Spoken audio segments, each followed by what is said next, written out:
Yes, okay, so this is a little bit of something different.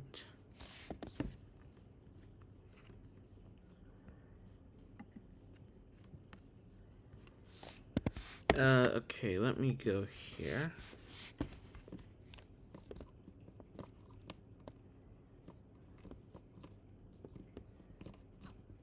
Yeah, of course. Then if I...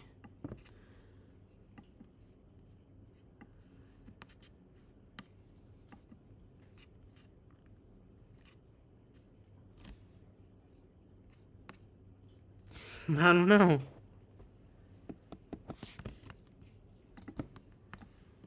Most likely you just used no clip. Let me just...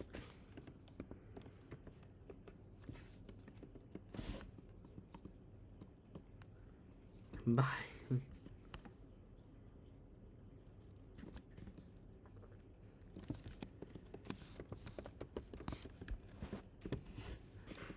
I wouldn't be so sure about that.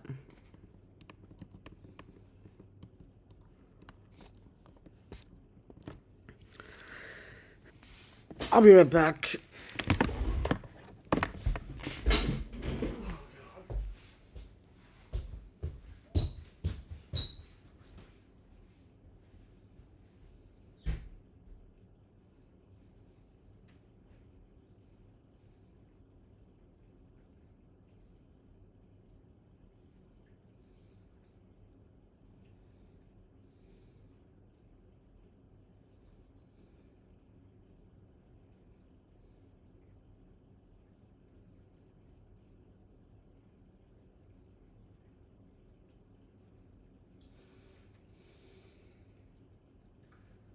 Have you heard of the company WAG? Mm-hmm. You have? Yeah. Okay. Like, It's gig economy, dog walking and pet sitting, and some other stuff. yeah, I've heard of it.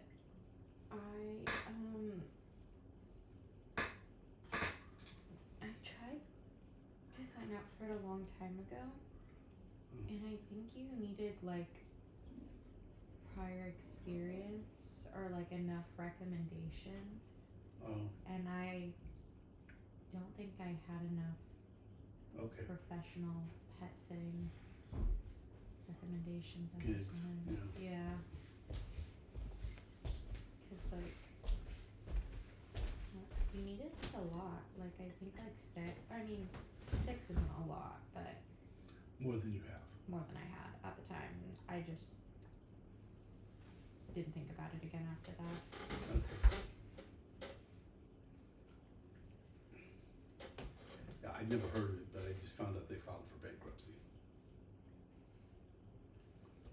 Chapter 11, so they're still going to continue doing business, but they're basically going to go from a public company to a private company held by their debtors. That's unfortunate. Yeah.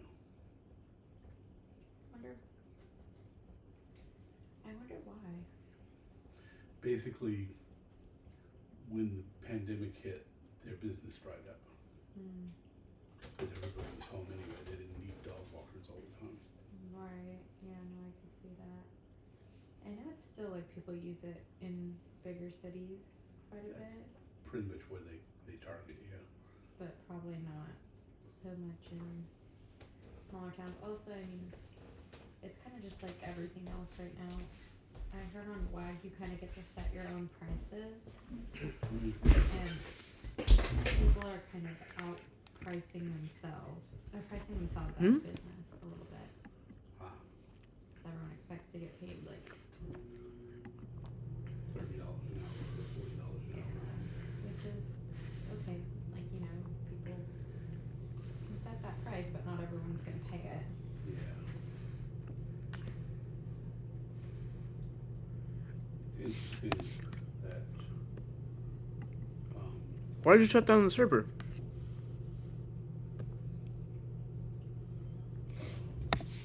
Uber and Lyft and DoorDash, etc. don't Oh. allow drivers or dashers or whatever set their own prices. Which makes, I guess, basically it's because you want a predictable pricing model, even if it is like surge pricing and stuff.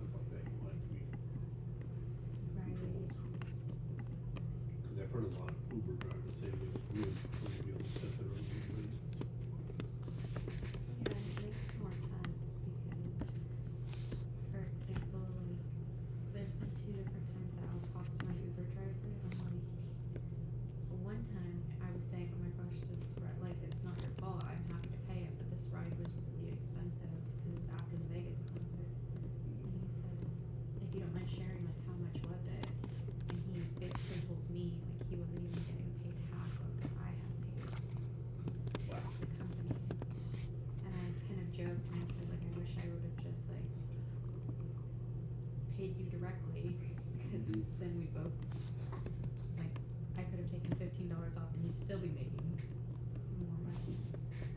Or the last time when I was, just, like, in another city, I was like, oh my gosh, this ride was surprisingly cheap. I thought it was gonna be so much more expensive. And he was like, if you think whatever price you paid was cheap, whatever I got paid was even worse. And then I left like a big tip because I was like, if the ride was $5 and he said he made less than that, Yeah. Doesn't seem worth it. you know, yeah. Basically cover the gas maybe at most. That's why I can't, like, years ago I would do like delivering for DoorDash, and I can't, first of all, they don't even let me do it anymore because you have to have a certain acceptance rate, and my rate got so bad that orders don't even pop up for me because I wasn't gonna drive 15 minutes across town for $3. Mm-hmm. No, No. that's enough. Yeah. I try to tip high on all these platforms because I know that people are not getting a lot. So I have a minimum $8 tip for DoorDash, and usually at least 20% of the total. So you get your, that's what it's, well, from what it seems like when you DoorDash, when you guys DoorDash and Instacart, I feel like you get it like in a reasonable amount of time, usually, unless something goes wrong on the restaurant's end. It probably helps. It probably helps with people saying, "Oh, I'll take that order." You know. DoorDash, I don't know. I mean, I'm assuming. I don't really know how it works these days. Instacart, definitely. You know the tip up front. Yeah. I assume that's a big part of getting you to accept the gig.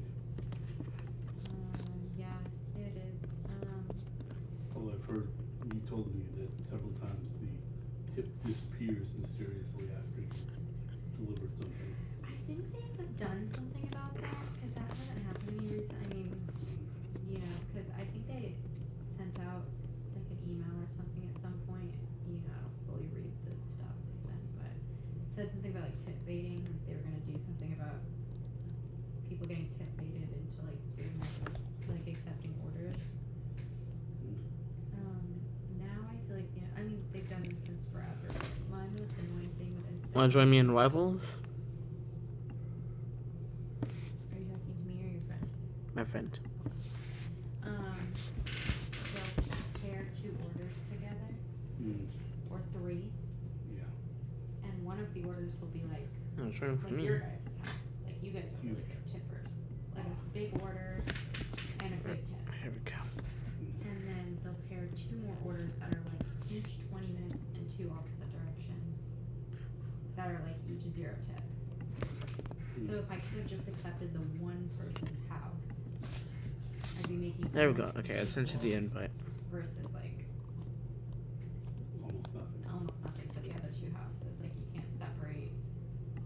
Yeah. I wish they made a system so that you could just like they all pop up per house, Mm-hmm. and then you can also accept like add-ons of like smaller batches if you want to do it. Mm-hmm. But then how are they gonna curse people into taking the like really terrible batches? Those people are just not going to get served, which would seem to be how the market would solve work. that problem. Yeah. But you know, they get their money either way because they have theirs built in, not tip based. Exactly. That's how it should be. Like if you can't.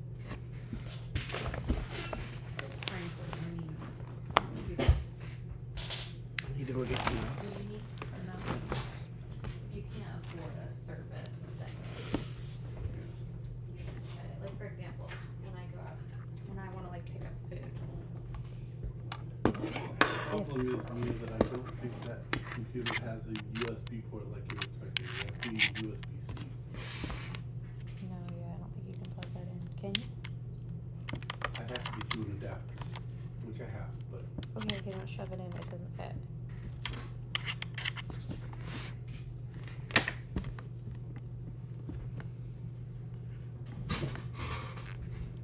so yeah. Anyway, But it's like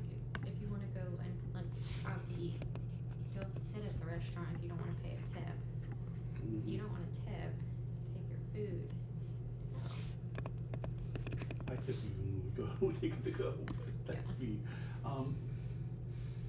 Because, you know, they're still handling the food, they're still packaging it up for you. I want them to do a good job of that. So.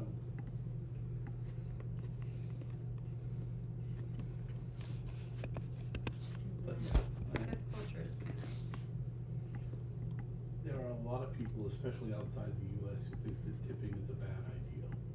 That you should just pay people a living wage, and they shouldn't have to depend on tips to make up for what amounts to a starvation wage.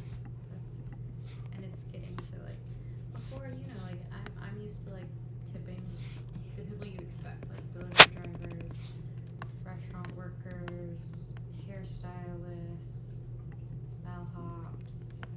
You know, like there was like a set amount of Valets, people, that kind of valets, like whatever. Like those are like the people in my mind to tip. It's like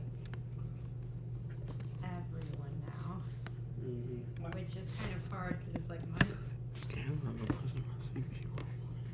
Do I want to tip on this bottle of water that I just bought from the airport? No.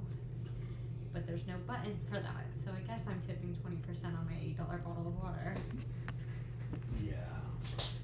There usually is at least a no tip button, but usually sometimes small. I feel like right? it's either, it's sometimes hidden and I'm so flustered in the moment where I'm like, okay. And you don't want to seem cheap. No, but at the same time I'm like,